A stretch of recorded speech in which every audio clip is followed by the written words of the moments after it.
You from Chicago, right? Yeah, born and raised. Okay. Are you from like the South Side, North Side? I don't know, like South Side. South Side. Okay. I feel like everybody's from the South Side, man. That's where all the thugs are at. Man, and so I seen that you say somewhere you were 11 years old and you started getting into gangs. Yes, sir. How did you what was the how did you get 11 years old? Because my son is 11 right now. Yes. And I can't even imagine him being a part of a gang. How did you even get affiliated? Well, the thing is that I'm gonna have to go back a little bit. Okay. I was already really damaged. From the age of 4 to 9, my mother's brother, he tortured me. He would drown me, pull me out. He would rape me, molested me. By the time I was 9, my heart was already made out of stone. So this is your uncle? Yes. Oh, okay. So it was bad. He did a number on me. So by the time I was 9, I've told the story before where I started saving up to buy a gun because I kind of felt that was the career I was going to pursue. I wanted to be a gangster. And I saved up and I bought a gun and I started hanging out with all the older gang leaders in Chicago. Every gang, they love broken kids. They do all their dirty business for them. So I got pretty known. I was from neighborhood to neighborhood. I was that young doing burns. Man, dang. That just sounds crazy because it's like you probably young, probably a skinny little kid, and Yeah. like at any point anybody can just grab you by the collar and like do anything to you at that point, man.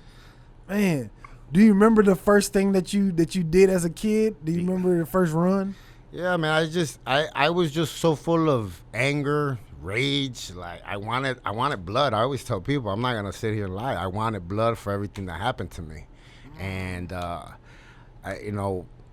found it on the streets especially when I started gangbanging because, it made it easy to go hit the enemies because it just, it was already on my mind like that's what I was gonna do. Dang. You never wanted to I guess take that rage out on your uncle, or it was you just displaced anger? I displaced him and displaced like males in my life pretty much. Like I hated everybody. I hated males. I hated females because of my mom like leaving me there doing that, knowing that it was happening. She didn't do nothing about it. And I just had a lot of pain, man. A lot of pain. Man, dang. I fucking feel bad for, I know kids are going through that to this day, man. And I feel like that's just, man. That's why it was so important for me to tell my story. At the beginning, I really didn't. The first time that I shared what happened to me as a kid was when I caught my last federal case. Because my lawyer was like, you need to tell the story of what happened to you as a kid because they need to know, you're not all there. And they did a study on me and stuff like that. I had the highest amount of PTSD, just personality disorder, a lot of things. Man. So. Yeah. Dang, man. Okay. And so how long were you doing that, or was it just an ongoing thing? Did you ever get arrested while you were as a kid? Yeah, I got arrested. I got I think I got 4 or 5 gun cases in Chicago, unlawful use of a weapon. You'd be surprised, man. They give you probation in Chicago for shootings, gun cases. Yeah. First one I got probation. Second one I did 3 months. Third one I did 6 months. Fourth one it was a year. So you it's almost like you get used to just getting that's it, and you're back at it again.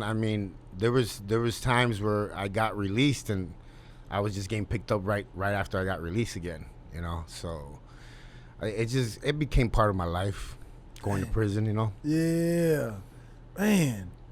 And God damn, I'm just imagining 11-year-old, and then when did you first go to jail? How old? Do you remember? 16 was the first time. 16, and then the second time 17. It just started from there back to back. That's really? why I tell people when I tell my story, everybody thinks that it's like a big gap, No, everything just happened back to back fast. You know, by the time I was 17, I was already in prison in Mexico. You know, I had just turned 17. At 17? Yeah. Golly. Dang, how did, okay, dang. Yeah. We got like 10 hours? Okay, so how did you get in jail in Mexico?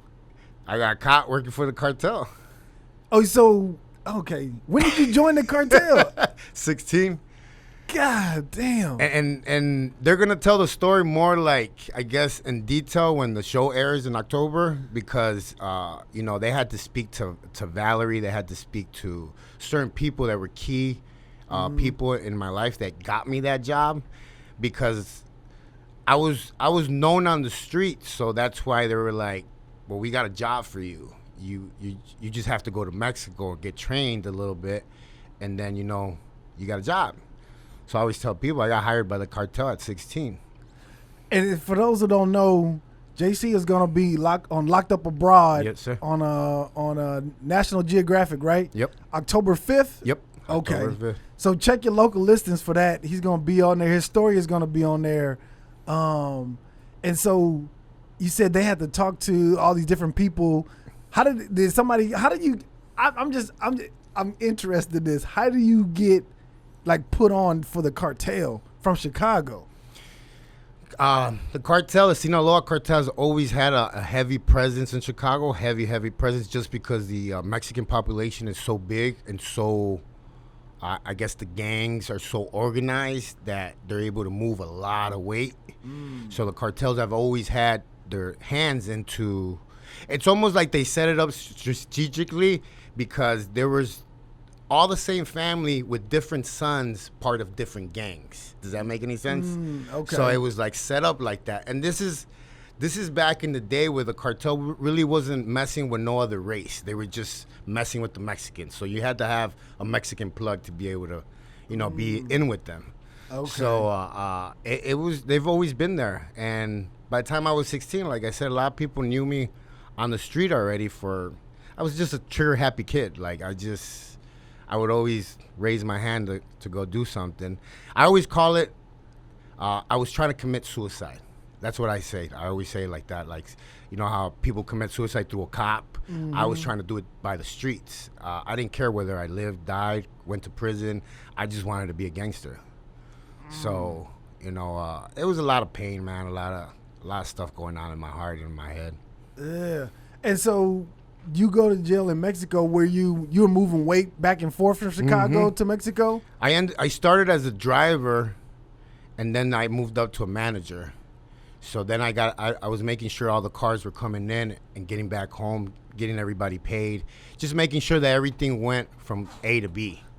And I mean, you got a 16-year-old kid making close to 60 grand every week.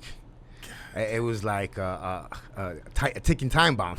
Yeah. I remember I was 16 and I started getting into the nightclubs in Chicago and, you know, the big gold chains and chinchilla coats. And I honestly thought I had found the answer to life. You know what I mean? Like, I mean, what kid wouldn't? Hell yeah. I would do that for 60 grand now. Shit. Dang. Okay. And so about how much weight were you moving back and forth? Or like on one run? I mean, back in those days, it was really easy. The cartels were sending a lot of cars with families because it was really easy to get over the border. So every car held about 40 to 50 keys. God. But I always tell people, do the math because, like, you know, back in those days, they were moving a lot of weed. And you were buying a kilo of weed, that's 2 pounds, for $25. That's it? That's it. Already compressed and loaded in the car. Damn. So you end up with 100 of those in Chicago. You're selling them for $500, $600 each. It's all profit. It's all profit. And this is why all these families turn into billionaires and millionaires. And that's why. And once the coke came in, I mean, that's why it's going crazy over there right now, you know? Yeah. Dang, $25 for 2 pounds? Mm-hmm. Sheesh. That good old Mexican weed. with all the seeds and the sticks. Yeah. Dang, okay. And so when you first, how did you get caught? Because once you move up to manager, you're not making the runs no more, right? No, but you got to make sure that the cars are doing what they have to do, getting to where they need to get. And I jumped in one of the cars one day. I got greedy. I'm not going to lie. I got greedy. I was making a lot of money, so I was willing to drive cars too. I was willing to whatever. Like, I just wanted more money. And I jumped in the car. And I got caught by the federal police over there. They pulled me over, and they knew what time it was already. Like, there was a lot of mistakes that I made. Like, the pass that I had for the car was only a day old, so he was like, "Why were you only in Mexico for 1 day?" And I was like, "Oh, I had an emergency, blah blah blah." But I was high. I was like drunk from the day before. Just a lot of sloppy mistakes that I shouldn't have made, but I did, and it's what got me caught. Thank you for tapping in with us. In order to see more clips like this, check out this video here or check out this one here.